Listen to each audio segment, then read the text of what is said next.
세금자 알려주는 쌤 누나, 쌤 언니, 최자영 세무사, 박성희 세무사입니다. 안녕하세요. 네, 7월에는 이제 세법 개정안이 나오죠. 네, 원래는 세법 개정안이 나오면 바로바로 저희가 내용을 공부를 해서 최대한 빨리 업로드를 하고 있었는데 올해는 저희가 좀 늦었네요. 네, 올해는 이제 재산세 관련된 부동산 관련된 이제 양도세라든지 이런 쪽에 세법 개정안이 거의 없고, 네, 뭐 종부세 이런 게 좀 나오지 않을까 했었는데 그런 것도 전혀 없었고, 그래서 주요 내용을 살펴보자면 우리 자영업자 분들을 위한 세법 개정안이 많이 마련이 되어서 오늘은 사업자를 위한 세법 개정안 내용을 살펴보도록 하겠습니다. 네, 첫 번째로 창업, 성장, 회수, 재투자 단계별로 창업과 벤처를 지원하는 정책들이 있는데요. 창업 중소기업 세액 감면 대상 확대 및 적용 기한을 연장한다는 게 있어요. 어떤 내용인가요?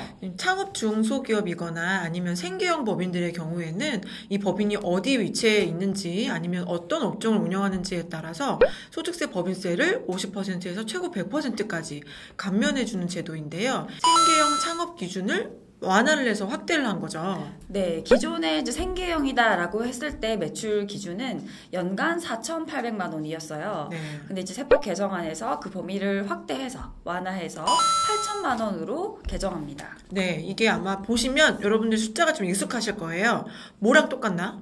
네. 간이가세자. 그렇죠. 네. 간이가세자 규모랑 똑같죠. 네. 그렇다면 사실상 연간 8천만 원 정도의 수입 매출이라면 세금 부담이 거의 없다고 볼 수 있겠네요. 네, 수도권 과밀억제 권역 아니라면 50%가 감면되는 거고 수도권 과밀억제 권역 밖이라면 100%가 몽땅 다 감면이 됩니다. 그런데 이게 뭐 주구장창 해주는 건 아니고 기간이 딱 정해져 있죠. 네, 5년간 해줍니다. 그래서 5년간은 자리를 잡을 수 있도록 세금 부담을 완화해 주는 거고요.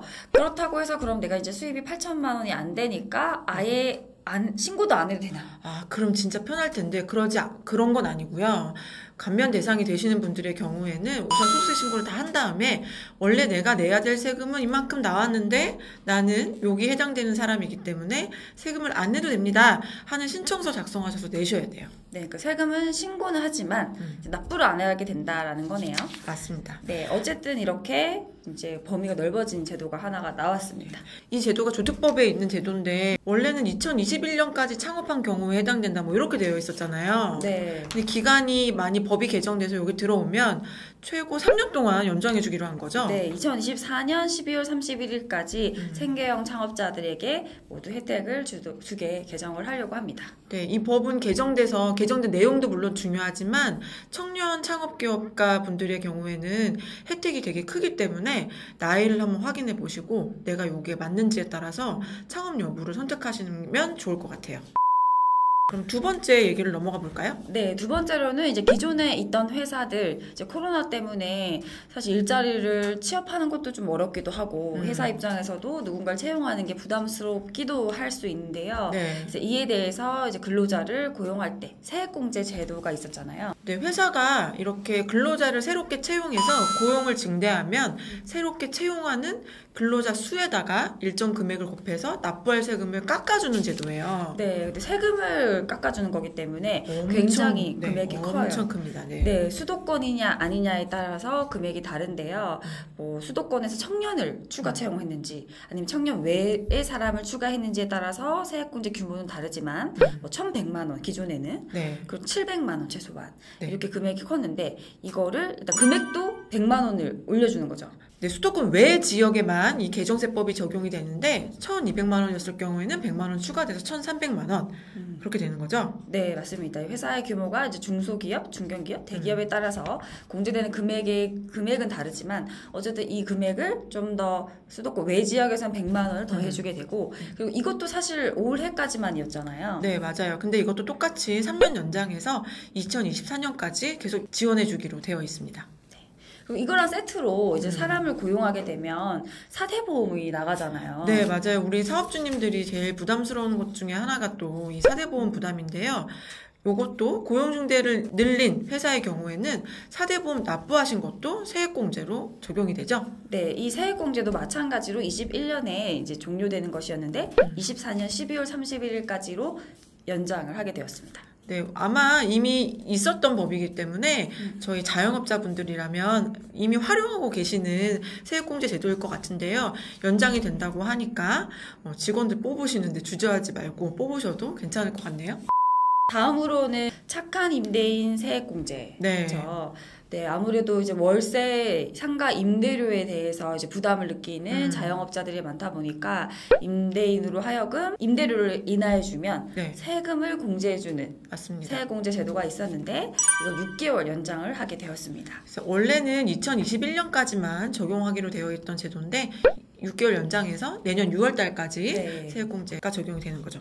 네, 이제 다음으로는 정말 사업자들한테 몸에 와닿을 만한 제도인 것 같아요. 네. 저희가 부가세 바뀌는 건 내용 중에서 이제 왕왕 이야기했던 게 의제 매입세 공제 관련이었거든요. 네, 사실 의제 매입세 공제는 우리 식당, 음식점을 운영하시는 분들의 경우에는 정말 중요한 세액 공제고 보통 이 식당들이 규모가 큰 데들도 있지만 작게 하시는 경우도 많기 때문에 이 의제 매입세액 공제가 줄어드는 거에 대해서 좀 걱정이 있었는데요. 줄이지 않고 계속 연장하기로 했죠. 네, 맞습니다. 원래는 이제 일몰 종료였는데 네. 다시 2년을 연장해서 계속해서 적용을 해주게 되었습니다. 네, 공제율이 원래는 과세 기간별 매출액이 2억이 안 되는 2억 이하의 음식점의 경우에는 108분의 8의 공제율이 아니라 109분의 9의 공제율을 적용해서 조금 더 많은 의제 매입세 공제를 받을 수 있었는데 이게 일몰할 예정이었었던 건데 일몰하지 않겠다는 거죠? 네, 2년 더 연장해서 계속 받을 수 있게 되었다라는 점이고요. 네. 또 이거랑 또 하나 더 많이 받는 세액공제, 부가세 세액공제 중에 하나가 신용카드 등 매출세 공제가 있거든요. 네, 신용카드 발행세액 공제가 역시나 똑같이 원래는 1%만 공제하기로 되어 있었는데 21년까지 1.3% 공제를 해주고 있었잖아요. 네, 게다가 이 신용카드 발행세액 공제 한도가 원래 한도가 있어요. 네. 그래서 연간 500이었다가 1,000만 원으로 더 많이 공제를 받을 수 있도록 해줬었는데 이 두 가지 모두 연장합니다. 언제까지 연장해 주는 거죠? 2023년 12월 31일 2년간 연장해서 지금과 현행과 똑같이 계속해서 혜택을 받으실 수 있게 되었습니다. 네, 너무 다행인 것 같아요. 네, 막상 이게 없어진다고 저희가 안내는 해드렸었지만 네. 없어지고 나면 또 부가세에서 체감하는 세금의 차이는 굉장히 클 것 크죠. 같았거든요. 네, 맞아요. 또 이 소규모 개인 사업자분들한테는 끼치는 영향이 컸을 텐데 다행이네요. 네, 다음으로 또 부가가치세 예정고지 제도가 좀 개선된다고 합니다. 어떻게 바뀌나요? 원래 예정고지는 개인 사업자의 경우에는 전기의 2분의 1을 4월 25일 또 10월 25일 요때 예정고지를 납부하게 되는데 다 내시는 게 아니라 일정 금액이 안 되시는 분들의 경우에는 예정고지가 또 안 되잖아요. 네. 그 금액이 달라지죠. 제외 기준 금액이 달라지죠. 네, 원래는 만약에 납부할 예정고지 금액이 30만 원 미만이었으면 세무서에서 그냥 고지를 안 했었어요. 네. 안 한다는 게 아예 안 내는 건 아니지만 예정고지를 안 했었는데 그 금액이 좀 올라가는 상향돼요. 거죠. 네. 50만 원으로 바뀝니다. 네, 이렇게 해서 50만 원 예정고지 금액이 50만 원 미만이신 경우에는 4월 달, 10월 달에 안 내고 7월 달, 1월 달 요때 1년에 2번만 내시면 된다. 이렇게 정리가 됩니다. 또 다음으로 사업자분들이 알고 계셔야 하는 물론 신고를 직접 대부분 하지는 않으시겠지만 어떤 거냐면 간이지급 명세서 제출 주기를 단축합니다. 네, 이거 좀 약간 저희로서는 엄청 귀찮은 일인데요. 세무대리인한테 업무를 맡기고 계신 분들이라면 사실 거의 신경 안 쓰시는 거긴 한데 네. 직접 하시는 분들이라면 세무서에 무언가 제출하는 게 더 많아졌다, 횟수가. 네, 지급 명세서라고 해서 이제 소득을 지급한 사람 매달 이제 신고를 하고 또 일정 기간 모아서 그 사람이 누구였는지를 명세서를 제출하도록 되어 있는데요. 네. 이제 그게 이제 매 반기 지금 6개월. 반기하고 있죠. 네. 반기였던 것을 매월로 바꾼다고 합니다. 네, 제출이 많아지니까 좀 귀찮죠. 우선은 할 일이 많아지니까. 네. 그렇긴 한데 세무대리한테 맡기시는 거니까 우리 사업자분들은 큰 걱정은 없으실 것 같은데 그러면 이게 괜히 일이 늘어나는 거냐 도대체 어디다 써먹으려고 이러는 건지 그걸 좀 알면 저희가 좀 기분이 나아질 것 같아요. 네, 이러한 제도가 이제 전 국민 고용보험을 위한 인프라 구축 이렇게 되어 있는데 사실 이렇게 소득의 기준으로 해서 나가는 복지 정책이라든지 소득이 어떤지 알아야지 지원받을 수 있는 것들이 많은데 소득을 확인할 수 있는 시기가 내년, 그러니까 1년 뒤가 되다 보니 네, 맞아. 사실 너무 늦긴 하죠. 네, 너무 늦죠. 그 세무서 입장에서는 이 소득 파악이 안 되니 이 지급을 하는 것도 좀 어려웠던 거죠. 그래서 그 대신에 빨리빨리 집계를 해서 대상자들에게는 빠르게 지급을 하기 위한 뭐 추석인 걸로 알고 있어요. 네, 그래서 이제 한 달에 한 번씩 지급 명세서, 내가 이 사람한테 급여를 줬다, 이 사람한테 사업소득 줬다, 뭐 기타 소득 줬다, 이런 명세서를 한 달에 한 번씩 제출하셔야 되는데, 대신 횟수가 많아진 만큼 좋아진 건 하나는 가산세가 많이 줄어드는데요. 현재는 지급 명세서를 제대로 제출하지 않았을 경우에 납부하실 가산세는 금액의 1%인데요. 사실 좀 크거든요. 네. 그런데 이게 0.25%로 줄어들 예정이라고 합니다.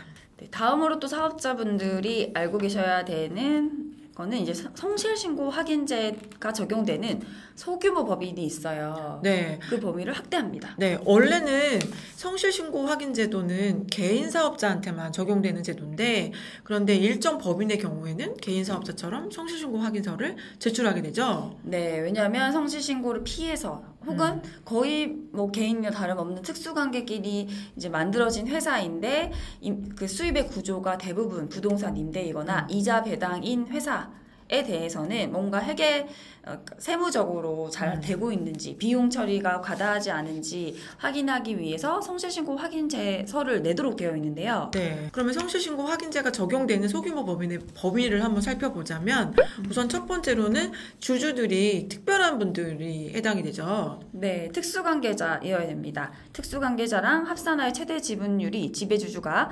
50%를 넘게 네. 출자되어 있어야 되고요. 이거는 개정사항이 없고, 이제 두 번째 요건이 이번에 개정이 되는 건데요. 부동산 임대업이 주된 사업이거나 아니면 부동산 임대, 이자, 배당 소득이 매출액의 전체의 70% 이상을 차지하는 법인의 경우가 해당이 되는데, 요게 개정이 돼요. 현행은 70%지만 개정이 되면 50% 이상이 되면 요게 성실신고 확인제 대상이 되는 거죠. 네, 주 매출이 이제 70%가 아니라 50%니까 절반만 이 수입이 생긴다고 하더라도 대상이 되는 거네요. 네. 그리고 상시 근로자 수가 5인 미만인 경우를 말하는데, 사실 이러한 법인들은 대부분 뭐 5인 이하긴 하죠. 맞아요. 괜히 직원들이 많을 필요가 없는 사업을 하시는 네. 경우들이 많기 때문에 이렇게 되면 해야 되는 것들이 좀 많아요. 우선 성실신고 확인 서류를 만들어야 되는 게 가장 중요한 부분이고, 그 다음에는 이제 세무적으로 달라지는 것들이 있는데, 네. 첫 번째는 어떤 거죠? 네, 세무적으로도 뭐 업무용 승용차 관련된 차량 비용이 원래는 이제 1,500이라고 하면 여기는 500만 원으로 한도가 줄어들고요. 네. 그리고 감가상각비나 이런 한도도 800이 아니라 400만 원을 적용을 해요. 네. 네, 그러니까 뭐 이렇게 법인을 만들어서 과다하게 뭐 차량 관련 비용을 반영한다든지 이런 것 때문에 이런 건 안 된다라고 네. 했던 제도라서 네, 그렇고. 네, 뭐 은행 기록이 있으면 상관없을 수도 있지만, 어쨌든 전액 인정해주는 차량 관련된 비용들이 일반적인 경우보다 반으로 줄어든다, 이런 게 있고, 또 두 번째로는 접대비 한도도 역시 반이죠. 네, 접대비가 중소기업의 경우에는 이제 개인은 3,600만 원이 한도인데, 네. 이것도 50%인 1,800만 원을 기준으로 하는 이제 법인들이 되는 거죠. 네. 이렇게 소규모 법인에 대한 세무 관리를 강화하겠다라는 내용이 세법 개정에 있었습니다. 네, 이 세법 개정안은 이제 7월 말이 지나고 8월 달에 정비한 다음에 9월 달에 국회에 올리겠다고 하는데요. 매년 저희가 말씀드리는 거지만 이대로 통과될지 뭐가 바뀔지는 아무도 몰라요. 네, 작년 8월에도 사실 뭐 강력하게 무슨 배당? 맞아요. 간주 배당? 그래, 이런 그것 게 때문에 네. 그거 엄청 열심히 했는데 결국에 안 했잖아요. 아예 사라졌죠. 네. 그런 것처럼 이 중에서 뭐 어떤 것들은 그대로 무난하게 가고 어떤 것들은 뭐 안 하게 될 텐데, 올해는 사실 문화 부담되는 그런 사안은 없는 것 같아요. 납세자분들한테 특별하게 막 세부담을 늘리거나 그런 것들보다는 좀 지원하려고 하는, 자영업자를 지원하려고 하는 것들이 좀 더 많은 것 같아서 크게 무리 없이 통과되지 않을까 싶고요. 어쨌든 달라지는 게 있으면 저희가 또 영상을 통해서 소개해 드리도록 하겠습니다. 네, 그럼 오늘 지금까지 사업자, 자영업자를 위한 세법 개정안을 살펴보았습니다. 지금까지 세금잘 알려주는 쌤 누나, 쌤 언니였습니다. 안녕.